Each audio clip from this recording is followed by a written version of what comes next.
Hi, I'm Jan, ordinary citizen of Aotearoa, New Zealand, and feeling ill at ease about many aspects of life here. To my mind, there's no real leadership and certainly no inspiring vision. We've got a few people who do really well, but many of us find it difficult to pay all the bills. We've become a nation of make-do rather than can-do. We struggle to provide a good enough health system, and we don't pay our school teachers enough. We have child poverty, youth suicide, and obesity rates that are high compared to other OECD countries. And we think that transitioning to a healthier, cleaner way of life is yet another burden to bear rather than an opportunity. So I've set about finding some thought leaders who have high hopes for our country and also good ideas for the role of the ordinary New Zealander in choosing a better future. Sam Stubbs was most recently the CEO of Tower Investments, a KiwiSaver default provider. Before that, he was managing director of Hanover Group and spent 10 years working for Goldman Sachs in London and Hong Kong.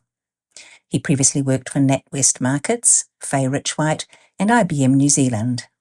He's been a board member of the Financial Services Council and a member of the Government Task Force on Financial Services. He's now the co-founder and managing director of the Simplicity KiwiSaver Fund. Sam is the father of 2 children and calls himself a capitalist socialist. So welcome to our podcast series, Sam. Thank you. Lovely to have you here. Lovely to be here. I'm going to start by asking you the same question as we did of Rod. Mm-hmm. Do you think that New Zealand has the potential to be a thriving, equitable, sustainable and inclusive society where everyone lives a dignified life? Oh, yes, very much so. And I think we've probably got a greater opportunity to do that now than we ever have before, really for a couple of reasons. One is because I think let's just be honest about where New Zealand is geographically in the world. We have enough land, enough resources. We're far away from many sources of trouble, so we're sort of in a lucky part of the world. But we also have we're as smart a generation of young people as we've ever had, and we are, more informed as a population than we've ever been. You might not like the way that some of the news gets to us and how much of it is true or not, but we have a lot more information, and we're about to have a lot more money too, with KiwiSaver and savings. So we're in the right place at the right time, and we're pretty soon going to have an appropriate amount of money to really take back some of the things from the past that we feel we've lost that we really treasure, and also do some new things in the future that we've never been able to do because we've got the money to be able to do it. So I'm very optimistic about the future. I know it's very noisy and dark out there right now, and there's lots of reasons to feel worried. But I'm very optimistic, and to be honest with you, this is not the first time in my life I've, you know, been an optimist in amongst a whole lot of bad news. Nice. So what is your vision for New Zealand, Sam? Look, I think I was just mentioning it before. I think it's let's preserve what is great about New Zealand and enhance that and nurture that, and then also, but with an open mind to how we could do things better. So I believe very much in an equitable. I think that the disparity of wealth creates a whole lot of erosion of social cohesion, and so the closer we are in terms of a couple of things. One is wealth, but it's also opportunity, honest opportunity. Then I think the more cohesive a society we are. So that's very much in my vision. And simplicity is very much an anti-poverty machine, if nothing else. But then I also think that we have an amazing opportunity now to be very much a inclusive, multicultural, multi-talented country. And so preserving what's really good and unique about New Zealand, but importing the very best from overseas. And so and I think we're really well positioned for that. And a lot of that, of course, is already happening. Do you think that we have got our immigration settings right at the moment? Are we focused on Yeah. importing the very best? Look, I have a very passionate view about immigration. I think everyone was an immigrant once. Of So to course. say, to be NIMBY about it and say I want to close the doors now that it's great for me is wrong. A, because you didn't, previous generations benefited from a different attitude. But secondly, also I'll put it brutally, like who's going to look after me when I'm old? It ain't going to be my kids in the sense that they're not going to be the people nursing me in rest homes and all that sort of thing. And I'm not saying that that's obviously all the immigrants and we should have them as low paid labor. But there are an awful lot of things that immigrants in any country are prepared to do, the jobs they're prepared to take on that keep a society running, that an awful lot of the, more well-established locals wouldn't. I mean, just get into an Uber. How many times is that Uber driver an immigrant and a fairly recent immigrant? So I think that we have to sort of have a mature conversation about we're aging as a society. There are going to be many, many more people who need an awful lot more care. And we need both those people to look after us, but also we need a whole generation of young people to generate the wealth to be able to afford the country that we want to live in. Mm. We have a replacement rate at the moment of about 1.7 um, children per father or mother. So we're not replacing our population organically. It's only coming via immigration. So we can't even stand still without immigration, let alone growing. So, I get pretty angry when I hear, you know, politicians' sound bites appealing to what is actually fundamentally, in my mind, racism, uh, dressed up in the immigration debate. Um, but no, I think our immigration settings are, I think, broadly correct. Sometimes we go over, sometimes we go under, but fundamentally, if we want to be a growing society and we want to afford the healthcare and services that we want, we need immigration. Full stop, end of story. No, very good. Um, Many of we ordinary folks feel that it's government that determines how well we live our lives in Aotearoa, Mm. but does it? And I'm going to suggest that we could flip it and that we determine how we want to live our lives and Yeah. government does our bidding. Yeah, Some it's an thoughts interesting on one. that? Yeah, look, I mean, look, we're a democracy, right? So fundamentally, we vote, we get the politicians we deserve because we vote them in. So, and we vote them in every 3 years. I mean, there aren't many jobs where you have to go through a fundamental job review, whether you'll keep your job or not every 3 years. So fundamentally, yes, we do have the governments and we do have control. I think that you have to recognise, though, that government is twofold. There's central and local government, and they're two quite different beasts. Um, but combined, they're the biggest game in town. So do governments control the country? Well, our tax revenue is 1/3 of our GDP. They're by far the biggest enterprise. And so, a huge proportion of New Zealanders are employed by the government. So, do they determine what happens? Yes. Tactically, yes, they do on a day-by-day basis. They determine a lot of what happens. Not all, of course, but a lot. Um, does it have to be that way? Well, probably yes, in the sense that very, very hard to see a well-functioning democratic society that does not have a pretty big government, and particularly when you incorporate local government into that as well, because there's just a whole lot of things you can't do yourself, and there's a whole lot of things businesses can't do. So, however, we are changing a little bit in the sense that I think more and more of New Zealand will be owned by our KiwiSaver and iwi, and there'll be a broader ownership, which is, let's call it, public spirited or public minded or linked to the public. So, for example, we talk about public ownership versus private ownership. Well, if a KiwiSaver fund owns something, is that owned by the private market or is that owned by the public?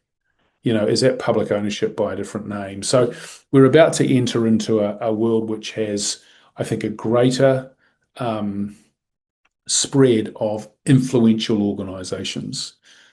So government won't be quite as big relatively as it was, but it will still be the biggest game in town. I guess what I'm asking as well too is it's sometimes the powerlessness of the individual, Yeah. and so I'm just sort of talking around what is it that we can do? What Mm. can what is the role of the individual Yeah. Uh, in leading towards a no, better it's a great society? question. It's a great question.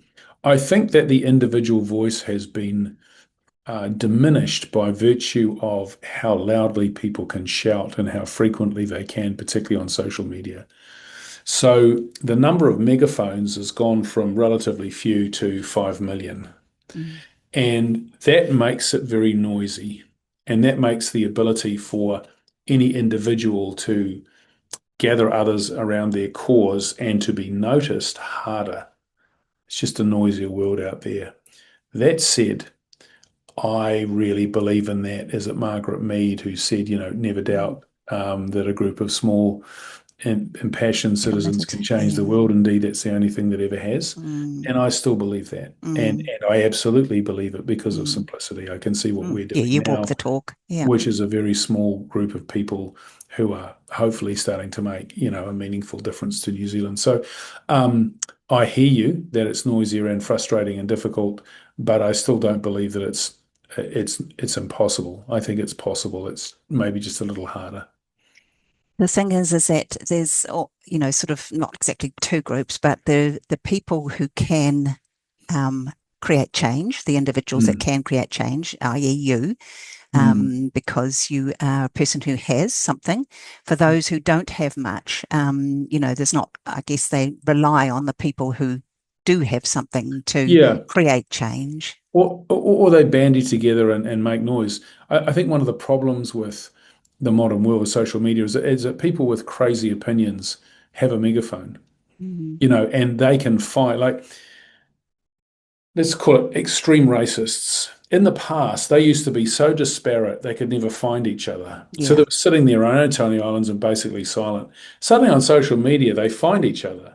And then Mm, they become a movement. And then mm, suddenly, in the attention economy that we have, where if the crazier the thing you say, the more attention you get mm, in the media, AKA Donald Trump, we live in this world where suddenly sensible, rational people getting together and making the mm, case, it mm, seems to be harder to make the case. But I actually don't believe that. I actually believe that an individual who has a cause and gets people together on their side and then goes to the powerful, whether it's their, local councillor or mayor or MP or whatever, I actually still think they have pretty much the same voice they used to have mm, because I think a lot of that noise out there is actually ignored. mm, And I believe that people in positions of influence, authority, and power do actually listen to well-reasoned arguments mm, from wherever they come from. mm, mm, Um, I don't think it's ever been easy to influence change. I think it's always been hard. It just feels harder because it's much noisier out there right now. mm, mm, And because the crazies seem to be in charge of the asylum, in terms of some of these politicians and some of the crazy things they say. mm, mm, So, I would grant you that there appears to be fewer adults in the room when it comes to well-reasoned politicians who are prepared to cross the aisle, talk, discuss at that level. But I don't believe that impassioned citizens have less of an influence now than they used to. mm. Is there a way of kind of, I mean, there's so much good work being done, I wonder sometimes whether it's not the dots aren't connected, and that enough. And I don't know whether there's any particular methodology of making that any better or more efficient or whatever. It's just, the little communities that are operating, do they know about each other? You know, Yeah. um, well, I mean, I use an example. I was just saying this the other day. I've got a fancy title now and happen to be in this position where, I supposedly have a little bit of influence in town. I was saying to someone the other day, when I was young, I used to look up to people like me and I was saying, oh, they must know everything. Everything must be under control. The machine must work very smoothly. It's just incredible how well it works. When you get up here, you realize, no, it's not. It's quite chaotic and crazy, and it depends on the individual and particular conversations, and there's a bit of luck there and all that sort of stuff. So I think that, if you think about influencing change, do not assume that everything is working perfectly up there, conversations are being had, that all the dots are being connected, as you say. And that's where an individual really makes a difference, because an individual that goes in there and speaks common sense and finds a way of doing things, has good ideas, it's very often people like me who sit there saying, there's a particular problem, I don't know what to do. But I'm very interested in talking to people who've got ideas. And so the ability for an individual to make things happen is still, I think, as remarkable as it has always been, and maybe even more so now because that individual can get together people, find a Yeah, community 100%. Yeah, faster than yeah, they used to. yeah, You must have found this in your yeah, community, right? yeah, People yeah, can just yeah. communicate. There's always a Super good and quickly. bad side to everything. The good side of technology is people can communicate if they really have, cool things that they want to share. Mm. No, absolutely. Tell us a little bit about KiwiSaver, Yeah, um, and your bent now on KiwiSaver being used to invest in New Zealand businesses and organisations. You say sure. that KiwiSaver's got, is it 120 billion in the kitty It's about now? 140 billion now, and 140 it'll now. be Okay. it'll be over $1 trillion by 2050. Now, Yeah. to put that into perspective, that's about 4 times the size of our economic output at the Yes. moment every year. So it's going to be a huge pool of money, Mm, and we can invest that money overseas very easily. I can push a button and invest in a whole mm, lot of things, and it generates the returns. It's good for our members, but it doesn't generate any jobs mm, here. It mm, doesn't, it's not invested locally. So about 30% of all the KiwiSaver managers have about 30% invested in New Zealand. If we kept that at 30% in the next 25 years, that's $250 billion. That is actually our infrastructure gap plugged. That's every school, every road, every water treatment plant, every power plant we would ever want, according to the Infrastructure Commission, funded. But we have to make that happen, right? So, and you have to want it to happen, mm. and you have to have a way of actually investing that money. So, the great opportunity now is that we're about where Australia was in 1985. We could have the next 30 years could be very prosperous for us if we take some of our savings and invest it in our own country. And Mm, we can keep some of those investments just for New Zealanders now. We have the opportunity to do it ourselves. We don't need to go cap in hand to offshore investors. That's the great opportunity. But as you well know, Jan, great opportunities can be wasted. And so if we don't take advantage of it and make it happen, then those KiwiSavers will get their returns, but of course they won't be in well New enough Zealand. paid jobs or enough of Mm, them to actually be saving the money to get the returns anyway, right? mm. So we're very passionate about the fact that we think we can build wealth and build New Zealand at the same time, help build New Zealand. And yeah, we're doing that. And hopefully setting the example for some other KiwiSaver funds to follow as well. So tell me, there is some hold up, isn't there? Some technical hold up why you can't do that right now, or am I Yeah, wrong? it's a problem with what we call illiquid assets. So basically, with KiwiSaver, if you want to switch from, someone else to Simplicity, the other person has to give all of your money to us within 10 days, and they have to give it to us in cash so we can invest it. And that means that if you were invested in something which is hard to sell, what we call an illiquid asset, it's difficult for that manager to then deliver us the cash. So that means that only so much money can be kept in investments that you can't sell straight away. And the thing about New Zealand is it's a small country. We don't have a very big stock market. So a lot of those investments are things which are difficult to sell, which means you can only own so many of them. So that's a limitation, but it's not that big a limitation. We can there are ways of making that work. I think that Jan becomes, and the finance industry is great for this. I think that is the excuse. It is not the reason Mm, for not investing. The mm, reason for not investing is that um, most KiwiSaver managers are sitting on comfortable brand names, lots of bank branches, don't have to try too hard to invest the money in a different way. So it's just easier. And in the average life, working life of a KiwiSaver manager, they're not going to see the fruits of their labours if they do it the hard way, so why not do it the easy way? So So, there's yeah, yeah. so there's no legislative hold up. There's nothing. There's no. There's no, but there's a lot of, the regulator and the trustees, like the public trust in our case, they ask all the right questions about, you know, how are you going to make sure that you can deliver all the money to all the members at all the time? So you're only allowed to own so much, but even that amount is still a lot, Jan. It's still that is not stopping the industry from investing in New Zealand more. So our industry is very conservative. I personally think they're quite lazy.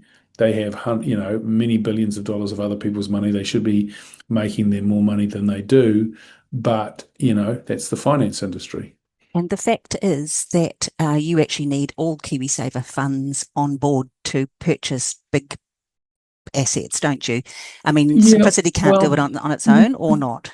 yes, that's true. So if I went and talked to all of my competitors and say, "Hey, let's buy something," they would say, "Go away," Mm. because we're competitors, we don't work with each other. However, and this is what we're doing with InfraKiwi, if we listed a company on the stock exchange and said, "Come and buy this," well, they're just buying shares in a company just like anyone else. So I think that's the way to do it, and that would be good for our stock market as well. We'd have more choices. So I think that's how we'll get there. That's how you get the whole industry, in fact, all New Zealanders, to be able to buy a stake in a company which owns the infrastructure that they use, and really, why wouldn't you want your KiwiSaver to own, the power line company or the 100%.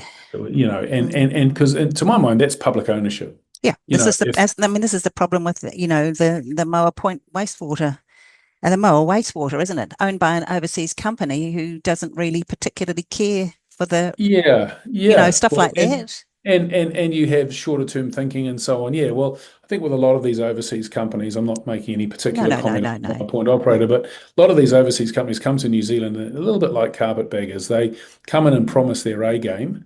They bring in their smooth salespeople. They promise the A game, but they deliver the C game because we're at the end of the world. It doesn't really matter. And very quickly they find out that actually we operate in a market where there's lots of oligopolies and duopolies and monopolies. It's just an easy way to make money without delivering very much value. mm, So I would very much like New Zealand companies to start owning that. And that means that when the citizens own the company that operates the infrastructure they use, there is a natural concern about the sustainability and long-term operation. Because if you run the company badly, as consumers, you'll be angry and you'll be angry at these companies that are New Zealand companies and where people have,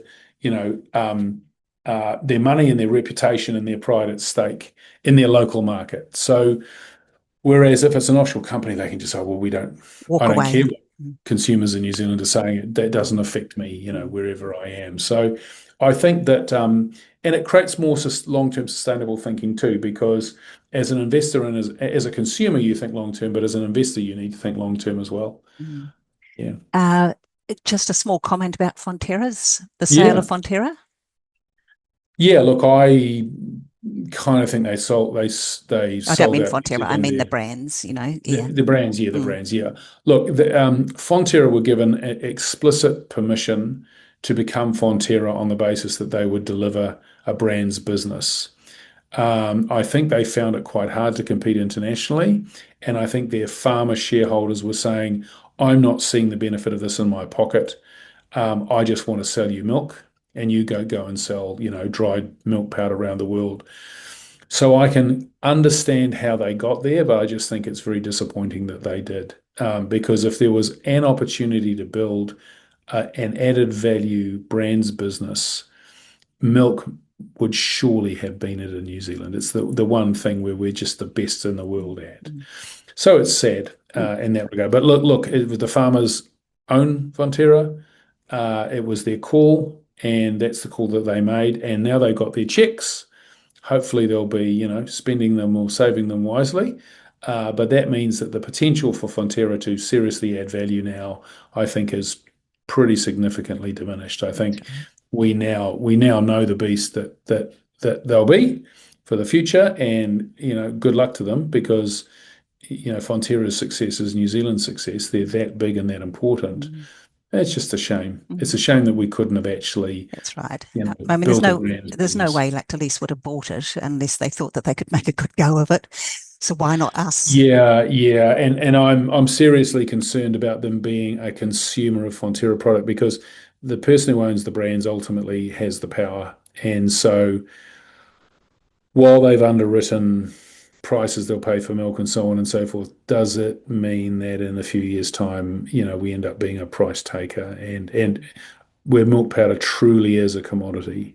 Mm, I don't know. mm, Yeah. I just consider it a shame mm, and a little bit cheeky on Fonterra's part because they were not allowed to be Fonterra without their brand's business. That was an explicit agreement with the politicians at the time. mm, They've now changed their minds. mm. Yeah, no. Just a little explainer on InfraKiwi. Yeah, so InfoKiwi's an infrastructure company that we want it to be the New Zealand.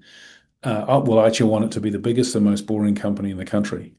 The biggest meaning that it has all New Zealand investors, only New Zealand investors, and we go and buy and own the infrastructure that we all use. So power, water, schools, hospitals, roads, all those sorts of things. And because it's listed on the stock exchange and all the KiwiSaver funds will, I hope, own it. It will be owned by about 3.5 million New Zealanders. So as soon as it buys something, the majority of New Zealand will own it, and they will benefit from the dividends. It won't be building power stations, but it would like to own them for the long term and own and run these assets sustainably for the very long term, putting the money in that they need to get a fair return with a very long-term mindset. So that's really what InverKiwi is in principle. It's kind of like public ownership in just a different form. Mm. A modern form. And yeah, I'm hoping that it will provide a lot of the money that we need to build the infrastructure that we all want to use. Tell me why you went for the not-for-profit model with Simplicity, KiwiSaver. Yeah, look, a couple of reasons. To be honest with you, I had a midlife crisis, so I got sick of making money. Mm, And having that as my motivator. And I could see that if we ran a non-profit, not only would that attract a bunch of people who were interested in working for purpose, they're paid fair salaries and so on, but they're primarily driven for purpose. I think that's always a very powerful motivator and it attracts some amazing people as it has. But also, it was a massive competitive advantage because I knew how much money the finance industry was making. And I knew that if you took out that profit motive from the fund managers, you could charge much lower fees. mm, And sure enough, our fees are significantly lower than the average. So um, it was a thing I personally wanted to do. It was something I thought other people would want to do, and we would, get together the best team of people as we have on that basis. And thirdly, I thought it would be very, very good for New Zealanders because they would not only pay lower fees and make more money, but also we would have a very large amount of money to invest in the long term, growth and vitality and health of the country. mm, And I could see what had happened overseas with Australia with the growth of their pension schemes and how much money was involved. And I very much wanted that, New Zealanders to benefit that, not Australian banks or KiwiSaver fund managers. I didn't want a very few to get rich. I wanted a whole lot of people to be a little bit better off. mm. Do you think that other businesses could be not-for-profit? Yeah, look, I think it's a very powerful business model. I'll give you an example. Southern Cross is a non-profit. Yeah. Well, that's the dominant Mm. health insurance provider in this Provider, country. yeah. Mm, Um, you've got a lot of non-profit businesses that are actually very successful. And in this world where you don't have to build so many factories anymore, you don't need shareholder capital. In this technology-driven world where it's very cheap to set up a business, the non-profit model becomes quite a competitive force.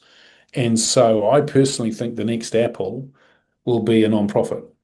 really? Because look at Apple. Mm, Apple has a huge share price, but Apple doesn't build anything. Apple is a building with a whole lot of designers and people with good ideas. Well, mm, you don't need a huge amount of shareholder capital for mm, that, for ideas. And most of the service industries that we have are very, very light on shareholder demand. So actually, the non-profit model could be available a lot more in technology and services and might actually be a really serious competitor because people like doing business with them too. the fact that you say, listen, we're here providing a service, we're not going to make any money, but we're doing it for the betterment of whomever you want to help out.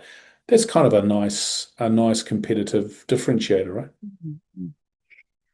That's a slight diversion. Your take on degrowth. There's a lot of talk. I read something from Dr. Mike Joy on this sort of idea as we do move to a more sustainable world. Mm. That it's the they're calling it it's the energy cost of energy itself. As we Mm. Mm. want more electrification and all this kind of thing, the cost of it. I mean, there's already a cost to fossil fuels, obviously, but Mm. as we grow and grow and grow and grow and more profit and all that kind of thing, we do need more, and we've got this sort of limited resource on Earth, So even for all EVs, Yeah. we need these 17 rare earth, minerals, which require all Mhm. this diesel to Yeah. extract them out of rock and all this kind of stuff. So the whole concept of degrowth to you, like Mm. where do you put it in a Yeah, look, I context? think it's one part right and one part rubbish. So the right bit is that the demographic reality of the world is that it's aging. And at some stage, we think around about 2080, world's population starts going down, Mm, or it's certainly down in developed countries. And it's already the case in Japan and Korea and Italy and so on. So the degrowth is, how do you operate in a society with fewer people with the infrastructure that you have, which means you probably have to, use your existing assets wisely, look after them a long time, and you won't be building much more stuff mm, in mm, terms of physical infrastructure. So, for example, I could make a case for you that maybe we should never build a new road in New Zealand. mm, Maybe what we should do is maintain our existing ones, because in 50 or 60 years' time, we will have built too many roads for the number of people who are shrinking. So that's where I sort of believe in degrowth. Where I think it's rubbish is that it almost implies um, a reduction in innovation, a reduction in the new, a reduction in the desire to grow economic wealth per person, and that I find sort of like a Luddite type attitude. mm, I've never seen that in history except for short periods of revolution. But even in revolutions, people have tried to reorganize society, but reorganize society to supposedly make it better. So even the Russian Revolution, the Communist Revolution, people say, oh, well, it destroyed economic growth. Yes, but they were trying to make a better society. They, mm, they weren't actually saying we want to live in a world with less. mm, So I just don't think that is in the nature of the human being as a social animal, a driven animal, a striving animal, an animal that seeks to, maintain its position. It's mm, supposedly at the mm, um, top of the tree. I'm not sure that mm, we are. I'm mm, not sure that dolphins don't have a better life than us, but anyway, so so I kind of believe it and I kind of don't. mm, Like all of these ideas, there's actually usually some nuggets of truth in all of them, and none of them are the complete answer. And look at the choices we've always made, and they're right about the energy argument, because it is about energy, right? How much mm, energy do we consume as a human being? Well, if you like travel, you're going to consume a lot more energy than your mm, predecessors did, mm, right? mm, If you like having a dishwasher, if you like having an always-on TV, if you like having an air conditioner, and boy, do we love those things, right? We are going to consume more energy. Fortunately, we're also making a lot more energy now. There's talk about, I mean, and it's quite right, and a lot of the energy is supplied via coal-fired or fossil fuel powered power stations, but we may also be in a transitory period where renewable energy in the next generation provides all of that power. mm, mm. I can see breakthroughs in safer fission, fusion, geothermal, wind, solar, where it could potentially provide a tremendous amount of energy, and so that we could, consume it with far fewer consequences than our generation has delivered to the planet We just don't by want any consuming more we don't energy. want any AI centers from overseas sucking it all up though, do we? Don't want any of those carpetbaggers in our town. They can go and do that No, elsewhere. very good. Just tell me a little bit about simplicity living, Sam. The reason that you Sure. set that up and why. Yeah. Yeah, look, we set it up because on one hand, I was seeing the housing crisis. We set it up right in the peak of the housing market where my daughter was coming home from school saying her teachers were living in garages.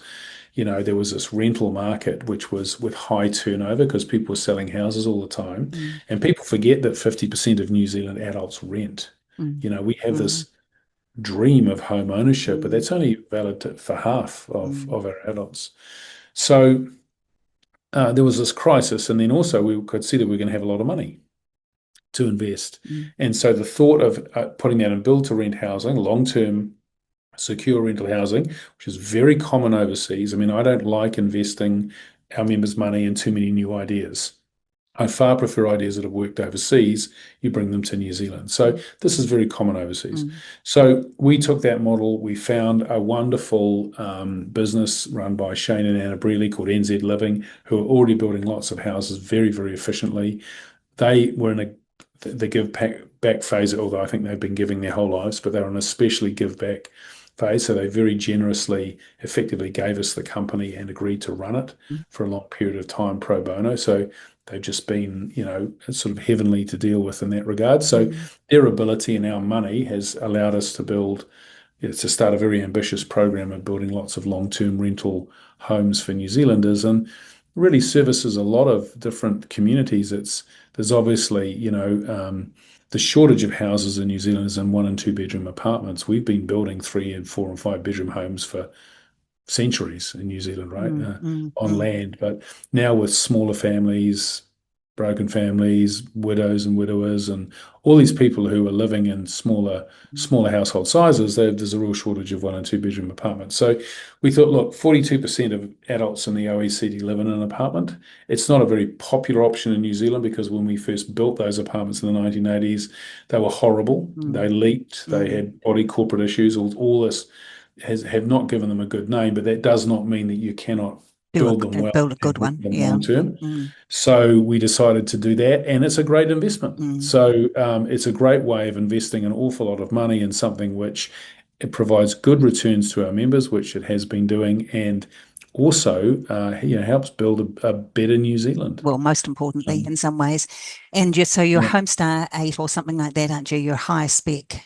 Mm, They're very efficient mm, houses, yes, mm, and they're also built for we call the modern way of living. So a lot of them have lifts with very big lifts, so people can get in and out in wheelchairs.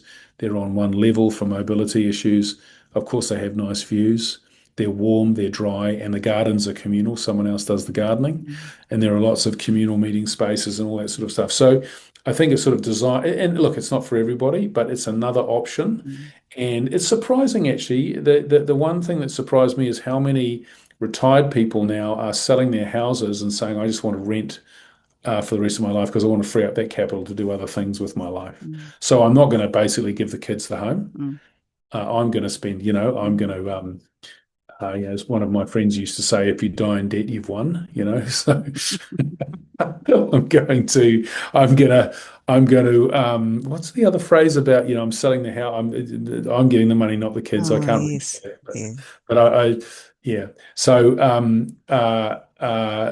or there's another joke someone said to me. He said, "I tell my kids I'm flying business class, so you don't fly first class." I, So, you know, so these are places that it- you can live, you can rent for life, for the well, long haul. long-term rents. Yeah, we do 10-year rental agreements. Mm, And our intention at this stage is that people can stay there for as long as they want. mm, And most importantly, it's housing security. That's what people want, to know that they can be there if they want to be there. They don't have to be. They can give us notice and move out at any time.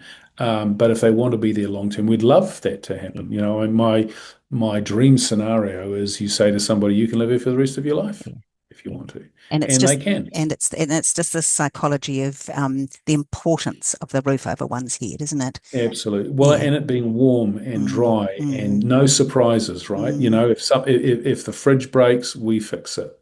If the washing machine breaks, we fix it. If the mm, plumbing goes wrong, we fix it. It's all everything is in the rent, mm, right? So mm, there are no surprises. I think that's really important too in terms of managing cash mm, flow, mm, particularly for a lot of retired people where they're mm, living off their savings. mm, mm, mm, And so, yeah, look, it's a very popular option overseas.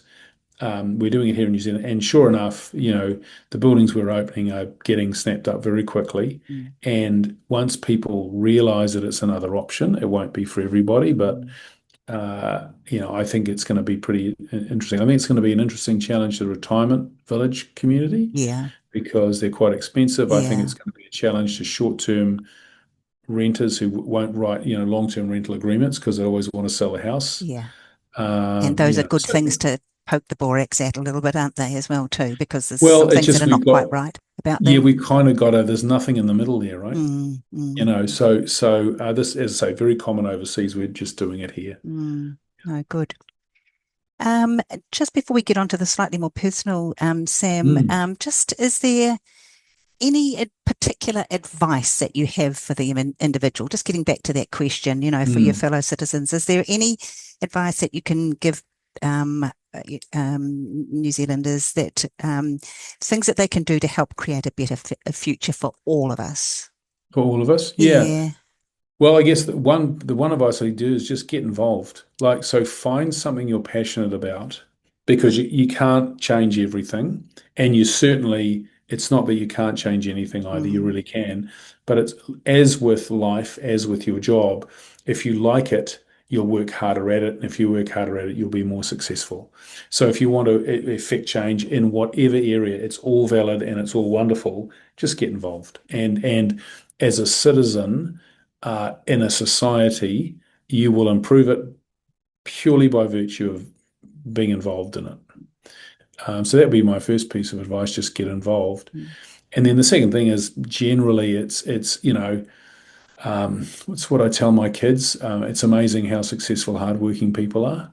Like whatever you do, try and do it as much as you can and be as focused as you possibly can on as definable an outcome as you can possibly get. nice. So what an example be. You can sit there all day on your couch talking about how to solve the housing problems in New Zealand, but maybe swinging a hammer for Habitat for Humanity will actually get houses built. No, that's right. There's a lot of talk, but not often not enough action. Yeah. Um, Sam, just on a personal note, Mm. how do you reconcile the finite years that, we have on the planet with what one, Yeah, single human can achieve? Do you feel personally at peace or, with sure. what you're doing, or do you feel agitated about how much more there is to do? Yeah. How do you personally Um, feel? both, both. Um, I wish I was 20 years younger, right here, where I am right now, because then I think, wow, I've got a long time to do a lot more of this because I have the best job in the world and I just love it.